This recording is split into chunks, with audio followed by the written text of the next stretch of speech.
నాయకత్వం, భాస్కర్ రావు నాయకత్వం, కేటీఆర్ గారి నాయకత్వం, జై తెలంగాణ, జై తెలంగాణ, కేసీఆర్ గారి నాయకత్వం, కేటీఆర్ గారి నాయకత్వం, జగన్ రెడ్డి గారి నాయకత్వం, భాస్కర్ రావు నాయకత్వం, జై తెలంగాణ. ఈ కార్యక్రమానికి చెప్పిన వెంటనే క్రమశిక్షణ కలిగిన మన పార్టీ కార్యకర్తలు, మన వార్డు ముఖ్యులు, పట్టణ ప్రజలు, పట్టణ దీక్షా బలం కానీ మన తెలంగాణ ఉద్యమకారుల యుద్ధంతో కానీ తెలంగాణ ప్రజలందరి సహకారంతో రోజుని మనం ప్రతి సంవత్సరం కూడా ముఖ్యంగా జరుపుకొని ముందు తరాన్ని తెలియజేసే విధంగా మనం స్ఫూర్తిదాయకంగా నిలబడాలని చెప్పి ఈ కార్యక్రమానికి మీరంతా ముందు తరలి వచ్చినందుకు మీ అందరికీ పేరు పేరున ధన్యవాదాలు తెలియజేస్తా ఉన్నాను.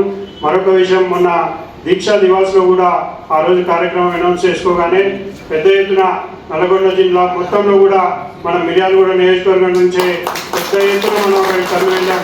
అక్కడ ఉన్న మాజీ ఎమ్మెల్యేలు కానీ, జిల్లా అధ్యక్షులు గారు కానీ, తర్వాత మంత్రి గారు జగదీశ్వర్ రెడ్డి గారు కూడా, మాజీ మంత్రి గారు కూడా మన ఇంత పెద్ద ఎత్తున మీరు తరలి వచ్చినందుకు వారు కూడా మన ఎమ్మెల్యే గారిని అభినందించడం జరిగింది. ఇదంతా జరిగిందంటే మీ అందరూ పార్టీకి మనం అందరం కట్టుబడి ఉన్నాం. ఆ రోజు కూడా మనం గ్రామ పంచాయతీ ఎలక్షన్ ఉండటం వల్ల ప్రతి ఊర్ల నుంచి ఎవరికి చెప్పకుండా టౌన్ వాళ్ళ ఒక్కరమే ఆ బాధ్యత మన భుజాల మీద ఎత్తుకొని పార్టీని అంతమంది తరలి మన నల్గొండకి వెళ్ళడం జరిగింది. అంటే మనం చాలా బలంగా ఉన్నాం. కొంచెం క్రమశిక్షణతో పెద్దలు చెప్పిన ప్రతి కార్యక్రమాన్ని కూడా కూర్చో తప్పకుండా పెద్ద ఎత్తున ప్రతి వార్డు నుంచి తరలి వద్దాం. రేపు గ్రామ పంచాయతీ ఎలక్షన్లు అయిపోగానే తప్పనిసరిగా వార్డున మనం మీటింగ్లు పెట్టుకొని మంచి కమిటీలు, ఎందుకంటే వచ్చే 3-4 నెలల్లో మన కౌన్సిలర్ ఎలక్షన్లు కూడా వచ్చే అవకాశం ఉంది. కాబట్టి మనం అందరం సీరియస్గా ప్రతి వార్డులో కూడా మంచి కమిటీలని మంచి ఏర్పాటు చేసుకొని ఇప్పటి నుంచే మన కౌన్సిలర్ ఎలక్షన్లో కూడా బాధ్యత తీసుకొని ముందుకెళ్ళడానికి ప్రయత్నం చేద్దాం. మీ అందరి సహాయ సహకారాలు ఇదే విధంగా ఉండాలి. ఏ కార్యక్రమం ఏ పిలిపించినా కానీ చెప్పి మీరు పెద్ద ఎత్తున తరలివచ్చి మీరు బలపరుస్తున్నందుకు మీ అందరికీ మరొకసారి పేరు పేరున ధన్యవాదాలు తెలియజేస్తూ నాకు ఈ అవకాశాన్ని ఇచ్చినందుకు ధన్యవాదాలు తెలియజేస్తూ సెలవు తీసుకుంటున్నాను.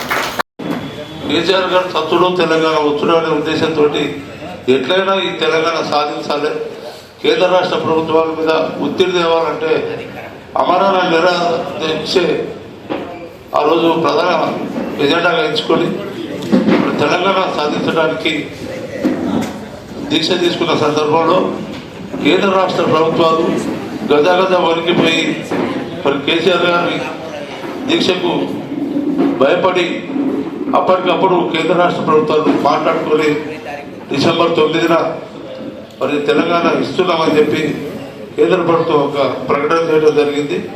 ఆ రోజే దీక్ష కూడా కేసీఆర్ గారు ఆ ప్రకటనతో దీక్ష వినింపజేసుకున్నారు. అదే విజయ దివస్గా నేడు మనందరం కూడా ఇక్కడ జరుపుకుంటున్నాం. అదే స్ఫూర్తితోటి మనందరం పనిచేయాల్సిందిగా విజ్ఞప్తి చేస్తా ఉన్నాం. కేసీఆర్ గారికి ఉండేది. అయితే ఈ మొదటి ఆశయం మాత్రం పూర్తయింది. రెండో ఆశయాన్ని వారు ముఖ్యంగా శాంతియుతంగానే చేయటువంటి పరిస్థితి. దురదృష్టవశాత్తు ఒక శ్రీకాంతాచార్య గారి యొక్క మరణం తప్ప ప్రతి ఒక్క కార్యక్రమాన్ని కూడా శాంతియుతంగా చేసినటువంటి పరిస్థితి. ఈ యొక్క పరిణామ క్రమంలో మరి తెలంగాణ రాష్ట్రం ప్రకటించినటువంటి రాష్ట్ర అధ్యక్షులు మరి యువ నాయకుడు కేసీఆర్ గారు మరి ఇద్దరు ఇలా దీక్షలు కార్యక్రమాలు చేయడానికి మరి సూచించారు. గ్రామీణ ప్రాంతంలో ఒక్కలో నాలుగులో వాళ్ళందరూ కలిస్తే మన పురోగతిలో వాళ్ళకి అట్లే అన్ని చోట్ల అన్ని గ్రామాలు అయితే మరీ పడవపడి అసలు ఏం పనిచేసే పరిస్థితి లేదు. గ్రామాల్లో అంత దరిద్రమైన వ్యవహారం 2.5 సంవత్సరాలు అయిపోయింది. మీరు భయపడకండి, మళ్ళీ వస్తుంది. రేపు రాబోయే మున్సిపాలిటీ ఎలక్షన్స్ కూడా ఒక 2-3 నెలలు పెడతారు.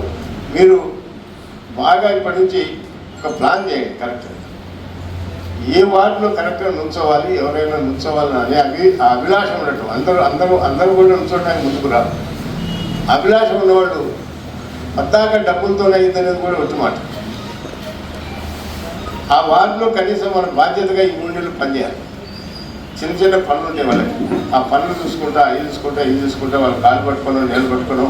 అక్కడ ప్రజలకి తెలంగాణ గురించి మనం చేసిన డెవలప్మెంట్ గురించి చెప్పుకుంటూ మరి ముందుకు పోతే మనం బ్రహ్మాండంగా మున్సిపాలిటీలో సక్సెస్ అవ్వడానికి వీలున్నది. ఒకవేళ మీకు అందరికీ ఏమైనా ఇబ్బంది ఎవరన్నా కూడా మేము పూర్తిగా అందుబాటులో ఉంటాం. మీరు అందరూ కూడా సేఫ్ చేయాలి. మీరు ఇప్పటి నుంచి ఆ కార్యక్రమాన్ని ఏ వార్డులో ఆ వార్డులో అనుకొని రేపు ఏదైనా మీటింగ్ పెట్టినా కూడా ఒకసారి 1000 మంది 2000 మంది కావాలంటే ఒక టౌన్ నుంచి 5 నిమిషాలు వచ్చినట్టున్నారు. అట్లా మెల్లమెల్లగా మన పాత పద్ధతుల్లో దాన్ని డెవలప్ చేసుకునే కార్యక్రమానికి పోవాలి. మేము మీకు తప్పనిసరిగా అండదండలకు ఉండి ఈ కార్యక్రమం చేస్తాం. నిజంగా ఇవాళ మనకి ఇచ్చిన దాని ప్రకారం కేసీఆర్ గారు చాలా ధన్యుడు. ఎందుకంటే ఆయన మన తెలంగాణలో పుట్టడం, మనకి తెలంగాణలో రావడానికి ఆయన ఆరాధ్య దేవుడు. ఈ తెలంగాణ రాష్ట్రానికే నిజంగా ఎవరు ఏం చెప్పినా ప్రతి ఇంట్లో మనం తెలంగాణ కేసీఆర్ గారి బొమ్మ పెట్టుకుంటేనే ఏ పార్టీ వాడైనా అన్ని పార్టీలకు అతీతంగా మరి కేసీఆర్ గారి ఫోటో పెట్టుకోవాలి. ఎందుకంటే ప్రతి నిమిషం ఆయన చేయబట్టి ఇలా అన్ని రంగాల్లో కూడా అభివృద్ధి మనం కూడా తెలియదు. నీ అభివృద్ధి ఏంటంటే అది ప్రశాంతమైన వాతావరణంలో నీ అభివృద్ధి ఏంటంటే ఆయన డెవలప్ చేసిన దాంట్లోనే ఉన్నది. కాబట్టి మనందరం కూడా మరి కేసీఆర్ గారి యొక్క భయానికి మళ్ళా ఒక 2-3 సంవత్సరాలు ఇబ్బంది పెట్టిన తర్వాత మళ్ళా తెలంగాణ రాష్ట్రాన్ని మరి సాధించి మనకి అప్పచెప్పి మరి జూన్ 2వ తారీఖు నాడు తెలంగాణ మనకి ఇవ్వడం జరిగింది. ఇక అప్పటి నుంచి 14వ తారీఖు నాడు మనం ఎందుకంటే మళ్ళీ మనం 14 మరి అది ఇచ్చిన తర్వాత కేసీఆర్ గారు పోరాడి మళ్ళీ ముఖ్యమంత్రి అయ్యాడు. మళ్ళీ 2వసారి అయినాడు. మళ్ళా 3వసారి కొన్ని మరి ఈ యొక్క ప్రలోభాలకు లొంగి మరి పోవటం జరిగింది. అవన్నీ కూడా మరి ఉట్టిదే. మనం రేపు ఎంతెంత బాకీ ఉంది మేము బాకీ కార్డు ఇస్తాం.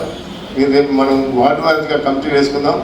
అసలు ప్రతి ఇంట్లో ప్రలోభాలకి తప్పని ఇదైపోయి వాళ్ళు లొంగిపోయినారు. అంతేగాని ఒక 1.8% మనకు తేడా.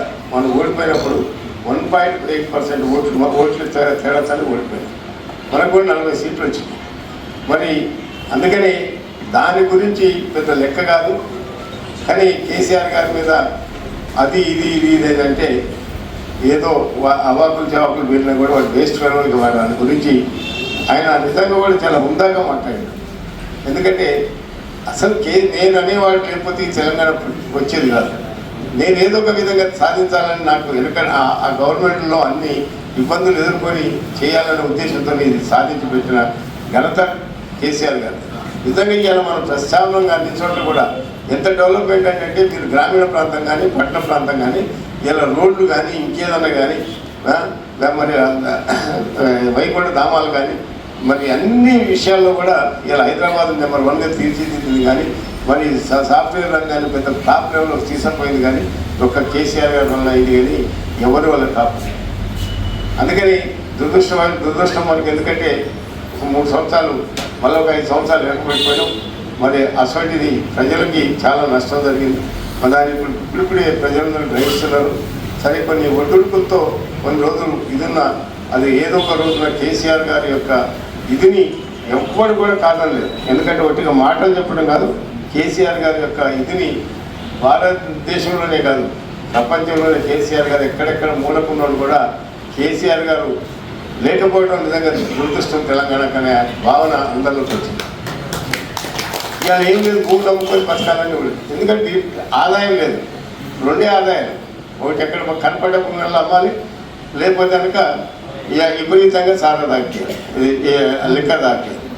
లిక్కర్ మీద ఆదాయం. చెరువులని కూడా చెప్పి మిషన్ కాకపోతే చెరువులు పొడికలు తీసి బ్రహ్మాండం. తర్వాత చెక్ డ్యాములు కట్టించారు. చూడండి అమ్మా, ఇట్లాంటి ప్రాజెక్టులన్నింటిని కూడా చేసి ఇరిగేషన్ని అసలు ఎంత విచిత్రం అంటే ఒక్కోసారి ఎవడైనా అప్పులు పడుతుంది. భారతదేశంలోనే ఇంత పంట పండించిన గుజరాత్ నెంబర్ 1 ఉండేది. అసలు గుజరాత్ని తీసేసి పంజాబ్ ఉండేది. పంజాబ్ని తోసేసేసి మనం మొదటి స్థానానికి వచ్చి 3 కోట్ల టన్నుల ధాన్యాన్ని ప్రొడక్షన్ లేదు. అంటే అదే చెప్తున్నాడు. ఆయన అడిగాడు మరి రేవంత్ రెడ్డి ఇట్లా అన్నాడు. ఆ రేవంత్ రెడ్డి అంటే వ్యవసాయం తెలుస్తాను, అసలు వాడికి వ్యవహారం తెలిస్తేనా? 3,40,000 టన్నులు. మరి నీళ్లు రాకపోతే అదే అంత ముందు ఎందుకు పడలేదు? 40 లక్షల టన్నులే అంత ముందు పడింది. 3,40,00,000 టన్నులు 3 కోట్ల ధాన్యం అదనంగా పడిందంటే మరి మనం ఇవన్నీ నీళ్ళ ప్లాన్ ప్రకారం నీళ్లు ఇరిగేషన్లో నీళ్లు డెవలప్ చేసి నీళ్లు బోర్లన్నీ కూడా నీళ్లు పోసినట్టు కనుక చేస్తే ఇదే. దానికి తోడు కరెంటు ఉచితంగా ఇస్తేనే రైతులకు లాభం అయిందనే ఉద్దేశంతో పంట పండిస్తారు, ఆ పంట మీద వచ్చే ట్యాక్స్లతోనే బ్రహ్మాండంగా లాభం అయిందనే దాంట్లో నీళ్లు డెవలప్ చేసేసి తెలంగాణ రాష్ట్రం నెంబర్ 1 రాష్ట్రంగా ఎదిగింది. సరే కొన్ని ప్రలోభాలకి ఏదో మహిళలకు 25,000 ఇస్తాం, 2,500 ఇస్తామని, మరి తులం బంగారం కళ్యాణ లక్ష్యంతో పాటు తులం బంగారం ఇస్తామని, మనం ఒకసారి 2,000 పెన్షన్ 4,000 చేస్తామని, ముసలు మరి వాళ్ళకి వికలాంగులకి 6,000 చేస్తామని, రైతు బంధు 15,000 చేస్తామని, ఈ విధంగా స్కూటీలు ఇస్తామని, పిల్లలకి నిరుద్యోగులకు 5,000 ఇది ఇస్తామని 420 హామీలు ఇచ్చారు. దాంట్లో ఏమి హామీ నెరవేరలేదు. ఒకటి ఫ్రీ బస్ అని ఇచ్చాడు, ఆర్టీసీ కూడా మూలబడే కానీ తీసుకొచ్చింది. అంతకన్నా ఏం చేసినాం?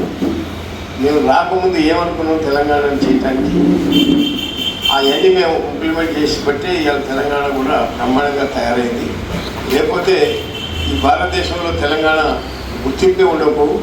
ప్రతివాడు తెలంగాణ వస్తే చీకటి అవుతుంది, అదవుతుంది, ఇదవుతుంది అని చెప్పి బ్రహ్మాండంగా దాన్ని మన ఇన్సల్ట్ చేసే పద్ధతిలో మాట్లాడాం. కానీ మేము అంతకుముందే జయశంకర్ సార్, నేను ఇంకా చాలామంది ప్రముఖులందరూ కూడా కూర్చొని తెలంగాణ వస్తే మనం ఏం చేయాలని, అంటే వాళ్ళు వస్తుందారా తర్వాత సంగతి, వస్తే ఏం చేయాలని ఢిల్లీలో మళ్ళీ సారీలో కూర్చొని ఒక పెద్ద సమావేశం ఏర్పాటు చేసుకొని 4, 5, 6, 10 మంది ముఖ్యులందరితో మేధావులతో తెలుసుకొని అసలు తెలంగాణ వస్తే మనం ఏం చేయాలి, తెలంగాణకి ఏమి లోటు ఉంది, ఏం చేయాలనే దాని మీద ఆ రోజుల్లోనే చర్చలు చేసినాం.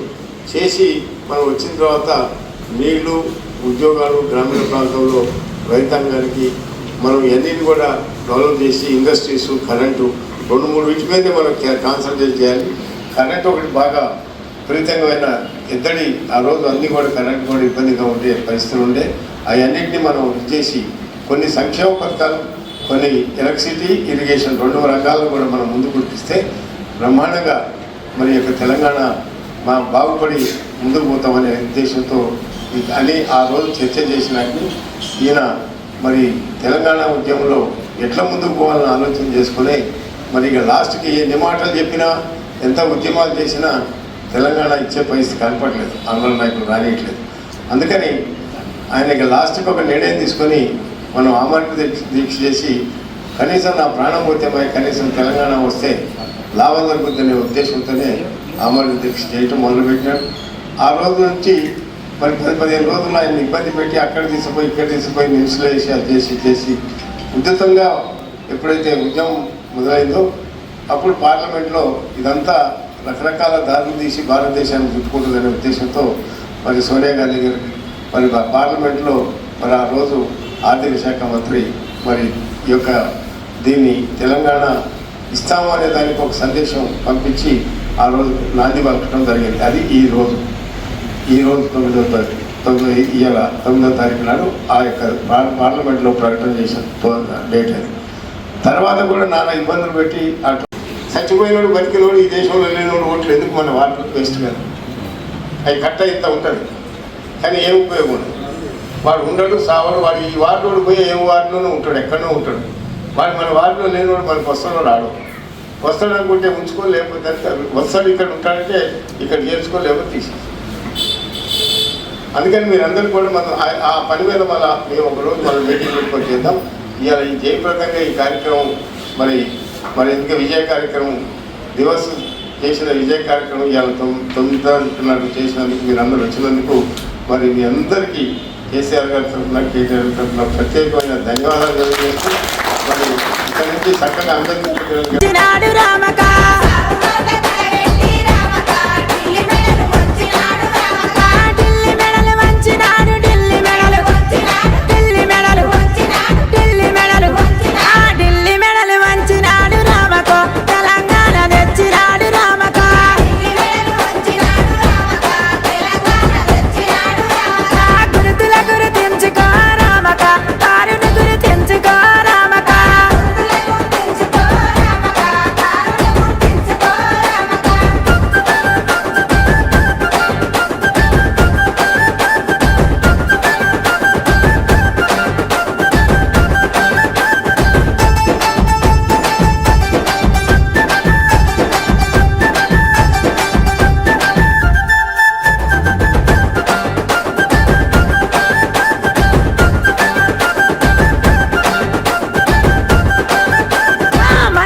తెలంగాణ, జై తెలంగాణ, జై